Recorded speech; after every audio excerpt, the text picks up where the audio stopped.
പ്രതികളെ സമയത്ത് ഹാജരാക്കാത്തതിനാൽ പോലീസുകാരെ പ്രതിക്കൂട്ടിൽ നിർത്തി തൊപ്പിയും ബെൽറ്റും ഊരിവെപ്പിച്ച സംഭവത്തിൽ മജിസ്ട്രേറ്റിനെതിരെ എസ്പി റിപ്പോർട്ട് നൽകി.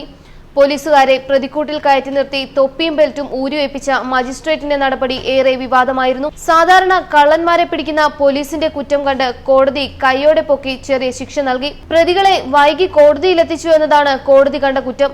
ഉടൻ തന്നെ ശിക്ഷയും നൽകി. ബെൽറ്റും തൊപ്പിയും ഊരിമാറ്റി പോലീസുകാരെ കൂട്ടിൽ കയറ്റി നിർത്തി. അവർ പറഞ്ഞ ന്യായമൊന്നും കോടതി കേട്ടില്ല. അതോടെ പോലീസുകാർ വിയർത്തു. സംഭവം വിവാദമായതോടെ അന്വേഷണം വന്നു.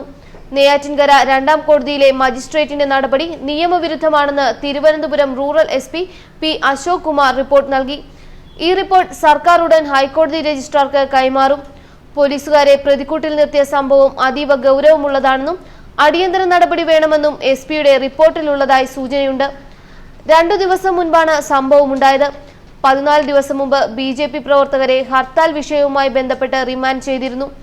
ഇവരെ കോടതിയിൽ കൊണ്ടുവന്നപ്പോഴാണ് വിവാദ സംഭവം.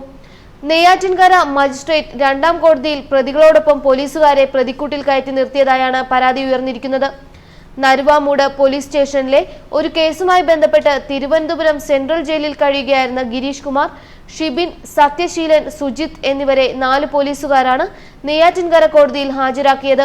3ാം കോടതി അവധിയായതിനാൽ കേസ് കെട്ടുകൾ ബെഞ്ച് ക്ലർക്ക് 2ാം കോടതിയിലേക്ക് കൊണ്ടുപോയി. നെയ്യാറ്റിൻകര AR ക്യാമ്പിലെ പോലീസുകാരായ ജിജി സാം, നൂറുൽ അമീർ, വിഷ്ണു, ജോർജ് എന്നിവർ പ്രതികളുമായി 3ാം കോടതിയിലെത്തി. എന്നാൽ എയ്ഡ് പ്രോസിക്യൂഷൻ ചുമതലയുള്ള പോലീസ് ഉദ്യോഗസ്ഥന്റെ നിർദ്ദേശത്തെ തുടർന്ന് പ്രതികളെ 2ാം കോടതിയിലെത്തിച്ചു. സാധാരണഗതിയിൽ കോടതി മാറുമ്പോൾ നിലവിലെ കേസുകൾ വിളിച്ച ശേഷമാണ് അവധിയിലുള്ള കോടതിയിലെ കേസുകൾ പരിഗണിക്കുന്നത്.